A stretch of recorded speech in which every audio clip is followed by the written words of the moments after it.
I don't think it hurt, I don't think so. I heard my father telling my mother that she's sweet the other day. James had 2 daughters named Favor and Miracle, while John had 2 sons, named Daniel and Isaac. The 4 children grew up together, so close that it was hard to tell whose child was whose. They played together, studied together, and treated each other like siblings, not just cousins. Among the 4 children, the bond between Favor and Isaac stood out the most. They were born just a few weeks apart, and people often thought they were twins.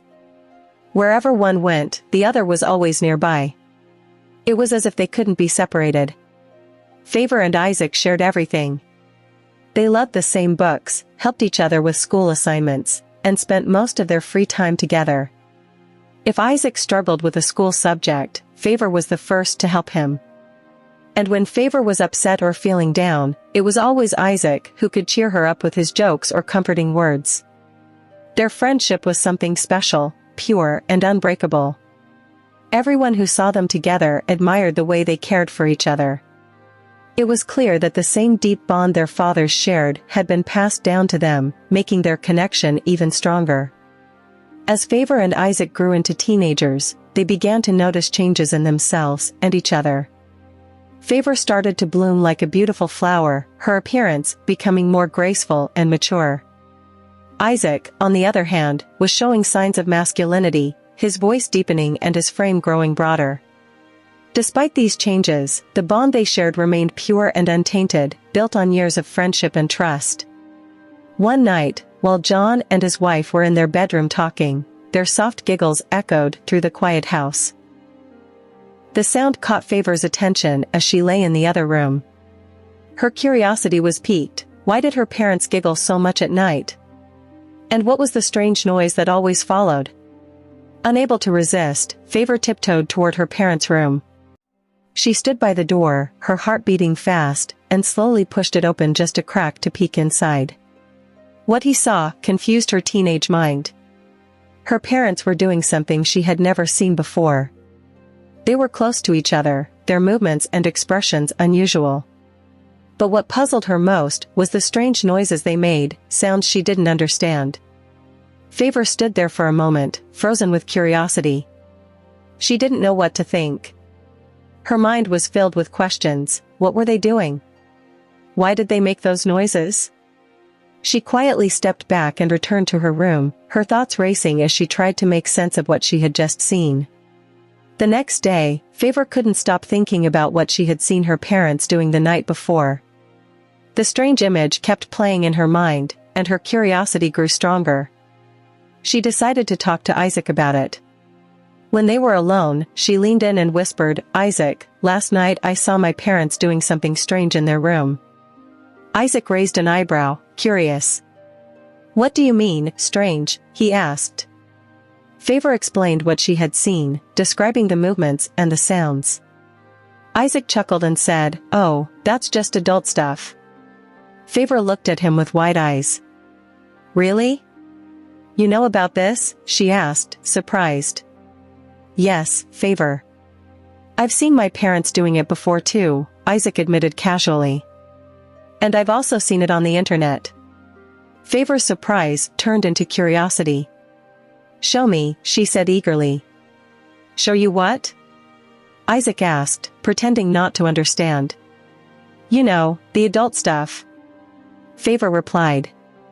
Isaac shook his head. "No, Favor, that's adult stuff. You're not supposed to watch it." "But you've watched it." "Why can't I watch it too?" "We're the same age," Favor argued, her curiosity growing stronger. Isaac tried to brush it off, but Favor wouldn't let it go. She pestered him, begging him to show her what he had seen on his phone. Isaac hesitated, unsure of what to do as Favor's questions and insistence continued. Isaac initially refused to show Favor the video, saying it wasn't a good idea. But one day, when all the adults were out of the house, Favor went into Isaac's room, determined. "Isaac, nobody is at home. You must show me that stuff you saw on your phone." "I haven't been able to stop thinking about it," she said, her voice filled with urgency. Isaac hesitated and replied, "I don't think that's a good idea, Favor. When I watched it, I started having these strange feelings all over my body, feelings I couldn't explain. It's not something we should watch. Isaac tried to reason with Favor, but she wasn't listening. Her curiosity was too strong. She had seen something she wasn't supposed to see, and it felt like she had crossed a line she didn't fully understand. Favor wasn't going to stop until she got answers. After much back and forth between them, Isaac finally gave in. "Okay, fine," he said reluctantly. He picked up his phone, opened the video, and showed it to Favor. At first, the video felt strange and uncomfortable for both of them. The actions of the people in the video were unfamiliar, and the sounds they made were odd. It was nothing like what they had ever seen before. But even though it felt awkward, they couldn't take their eyes off the screen. As they kept watching, something changed. Deep inside, they felt a shift, something that hadn't been there before. It was their innocence. Their pure, untainted bond as close friends and cousins was slowly being affected by what they were watching. Neither of them fully understood it, but the video was leaving a mark on them that they couldn't ignore. Mrs. Agatha, Isaac's mother, returned home earlier than expected. She called out from the sitting room, "Isaac, have you washed the plates I asked you to wash?" "Yes, Mommy," Isaac replied, trying to sound calm. Favor and Isaac froze. They were shocked to hear her voice. They hadn't realized an adult was back in the house. Panic set in as they looked at each other, knowing they had been doing something they shouldn't have. Quickly, Isaac helped Favor sneak out of his room, through the back door. As she left, they both felt uneasy. There was a heavy feeling in their hearts as if they had crossed a line they couldn't step back over. Favor had never had to sneak around in the house before, and the guilt they both felt lingered in the air. Over the next few days, their curiosity and growing fascination with the videos only deepened. They found ways to sneak into a room together and lock the door so they could continue watching. At first, it was just about satisfying their curiosity, but soon, they found themselves drawn to the videos in a way they didn't fully understand. Day by day, things began to change between them. The cheerful shouts and playful games they used to share around the compound started to fade. The laughter and innocence that had defined their relationship were slowly replaced by a strange, uncomfortable silence. They could feel something pulling them toward each other, a force they couldn't explain. It wasn't the pure, innocent bond they had always shared as cousins. This feeling was deeper, darker, and confusing. It was the kind of pull that drew two people together as more than family, but neither of them fully understood it. They had never felt anything like it before, and it scared them. Isaac felt guilty about what they were doing. He knew deep down that it wasn't right. He tried to stop himself, to pull away, but the more he tried, the more he found himself drawn back into it.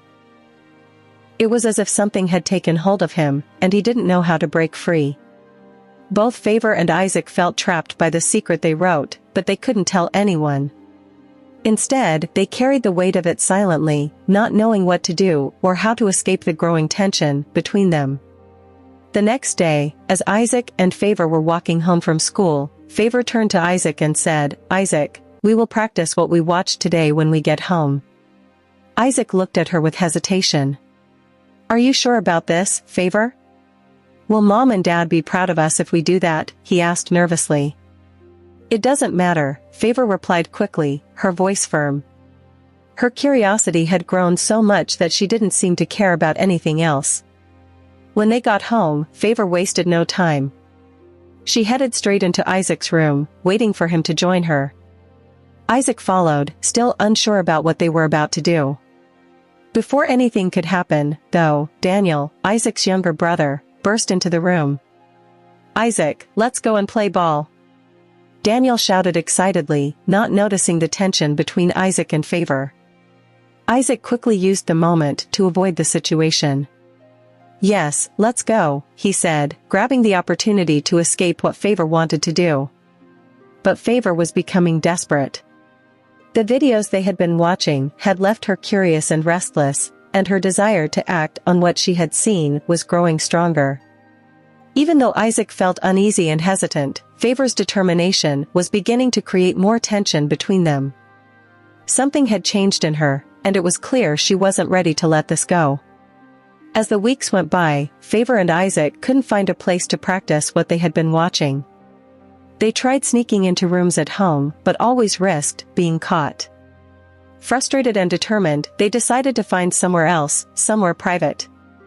After thinking about it, they agreed to go into the bush on their way home from school. One afternoon, as they walked back from school, they spotted a quiet area in the bush. "Let's go in here," Favor said, pulling Isaac by the arm. Hesitant but unable to refuse, Isaac followed her into the secluded area. "Take off your eyes, Favor," Isaac said nervously. "Let's be fast before someone sees us." They hurriedly did what they had been thinking about, trying to copy the actions they had seen in the videos. When they were done, Favor looked at Isaac with mixed feelings, part excitement, part confusion. "We will come here every day to do it," she said confidently, already planning the next time. But Isaac shook his head. "No, Favor, I won't do it again," he said firmly.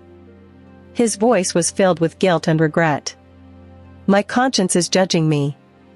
Favor looked surprised and frustrated, but Isaac's words were serious. Deep down, he felt the weight of what they had done and knew it was wrong. While Favor seemed ready to continue, Isaac was beginning to feel trapped by the guilt growing inside him. Everything Favor did to convince Isaac to go back to the bush with her failed.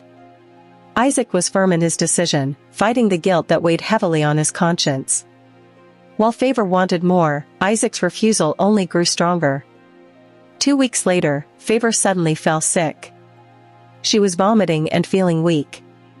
Concerned, her mother, Mrs. Patience, took her to the nearest hospital to find out what was wrong. After examining Favor, the doctor called Mrs. Patience into his office. "Are you her mother?" the doctor asked. "Yes, I am," Mrs. Patience replied, worried but eager to hear what was wrong. The doctor continued, "Your daughter is 3 weeks pregnant." The words hit Mrs. Patience like a thunderbolt. She couldn't believe what she had just heard. "This is not possible," she said angrily, her voice rising. The doctor remained calm. "Anger will not solve anything," he said. "Just take good care of her. She and the baby will be fine." As they stood to leave the hospital, tears filled Favor's eyes. She was overwhelmed with shame and fear.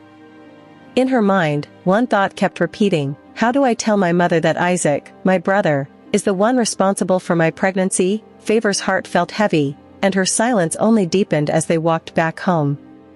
She couldn't imagine how her family would react if they found out the truth. Watch out for part 2. Don't forget to subscribe to our channel so as to get notified when we post part 2.